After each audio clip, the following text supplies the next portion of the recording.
Hawk of the Scarlet Fortune, will always be known as Hawkeye Jim. And I'm Captain Diego, one of his mercenaries. I do this for the love of it. So, what we have here is a live steel demonstration. That's what we've been going around, shouting our voices out and about. And what we have here are two combatants. We have his first mate, Captain Knives, right over here.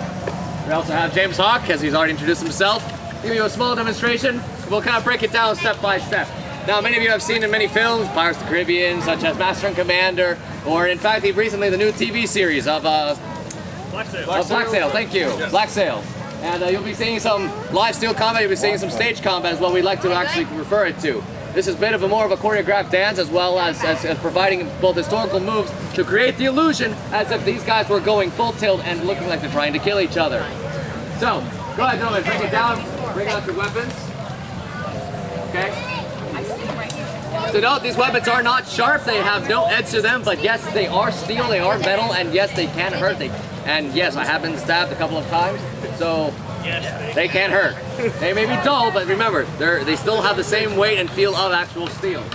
Now, as this is a good skill, this is a skill that we're taught to many a sailor, but we're taught to very basic rudiments. These guys are not masters of their art, but they will show their prowess to the best of their ability.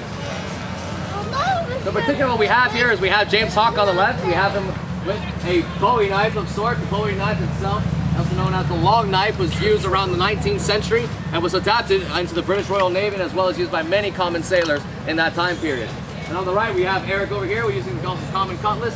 This cutlass in particular is made by a company called Baltimore Knife and Sword. It is a nice make and rings really, really well. So, go ahead and run it through, guys. Let's show it. We're going to square up, take the measures, and move through. Now all of this has been carefully pre-planned months in advance, with each move carefully made as if it were a dance. From each point to each spot, they move, they check, each thrust, each action, each parry, each thrust, to make sure. Now the communication is open, they have eye contact at all times, they make sure that the distance is safe, okay?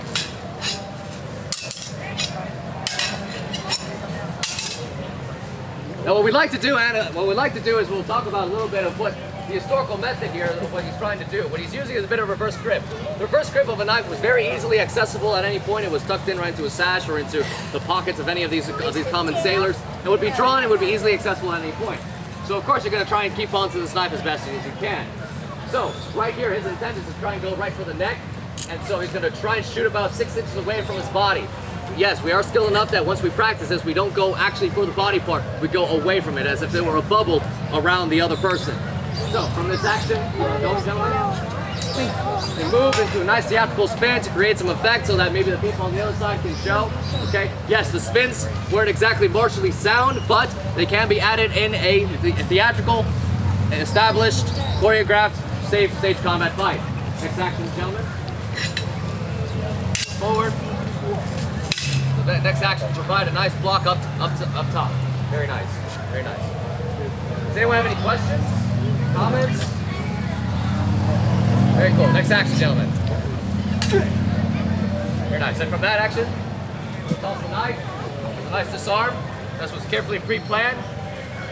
Moves to the next action from there. Okay.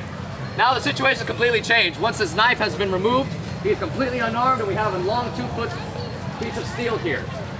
So yes, now his tactics and the strategy that he has to put into account will be much closer in terms of his fighting ability. So he has to fight close quarters, he has to fight in very close range and able to get away from the weapon. So there's a phrase that says the closer you are to danger, the farther away you are from harm. At this situation, Captain James Hawk has to apply that method. Okay, next action, gentlemen. Going on, trying that first move was that he was able to dodge that out of the way, take a side step, and was able to dodge that cut completely and create a nice kick to the side. Next one. So when we mean close quarters, yes, we mean tackles, grapples, wrestling, anything that he can apply with his own body, with his elbows or knees or anything that he can use, his fists.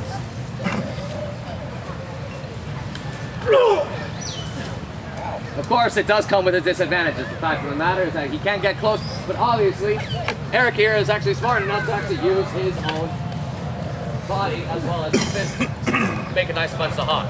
So now, he's hurt, he has an upper advantage. Great, the next action. Nice. Nice. Okay, at that point, now the whole of the tactics change completely. Now he's drawn another knife, and now it becomes very close quarters. Okay? Switches. So yes, you can switch in the middle of fight. There's nothing that you can't say. You can go from reverse right into normal grip. And there you have it, ladies and gentlemen.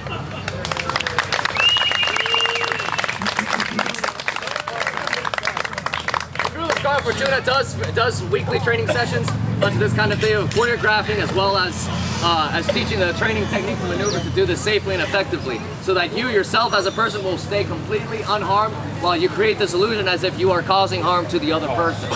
Anybody have any comments, any questions? If you guys are interested, come talk to James Hawk. Okay, my name is Diego. If you guys have any questions, come talk to me. Okay, and that's a bit of our live steel demo.